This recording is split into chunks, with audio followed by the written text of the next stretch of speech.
Taip, tai testai paprasti, pasimatuosim Veidu kūno ten. proporcijas jo. Taip kaip yra nupieštos pėdos, įremiam kulnus į medinę plokštelę jo ir stovim tiesiai. Einam ant stendo, šitas turėtų būti ties kaklo sritimi, stovim kaip stovė.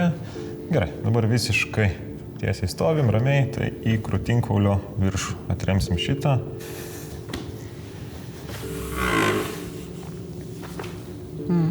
Gerai, galit nulipti. Ir stovim kaip atrodo natūraliai tiesiai. Vos į kairę pusę pasirs, vos, gerai, užtenka. Gerai, sėdamės. Drąsiai nieko čia nebus, pėda šiek tiek į priekį, rankos ant kelienų ir tiesiog nugarą išsitiesiam. Gerai, nejudam. Dabar aš tiesiog padykaulius turiu susirasti jūsų.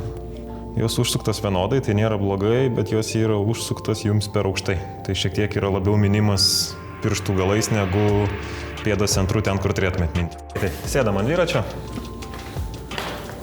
Ir lengva pavara, pradėsim minti, apšilinėsim, niekur neskubam.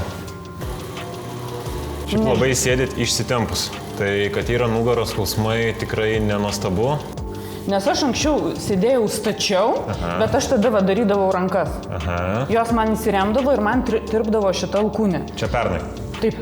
Kai ir būdavo nugaros skausmai. Taip.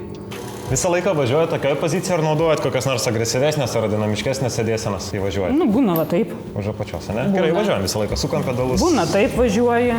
Tai tiesiog žiūrint jūsų važiavimo stilių, jeigu jūs važinėjat savo malonumui, važinėjat sveikatinimui, tai jums tiesiog, bereikalinga įtampa. Ta sėdėsena yra sportiškesnė, bet jūs privalumų jos tikrai neišnaudojat, tiesiog pasiėmat visus galimus diskomfortus iš tos sėdėsenos.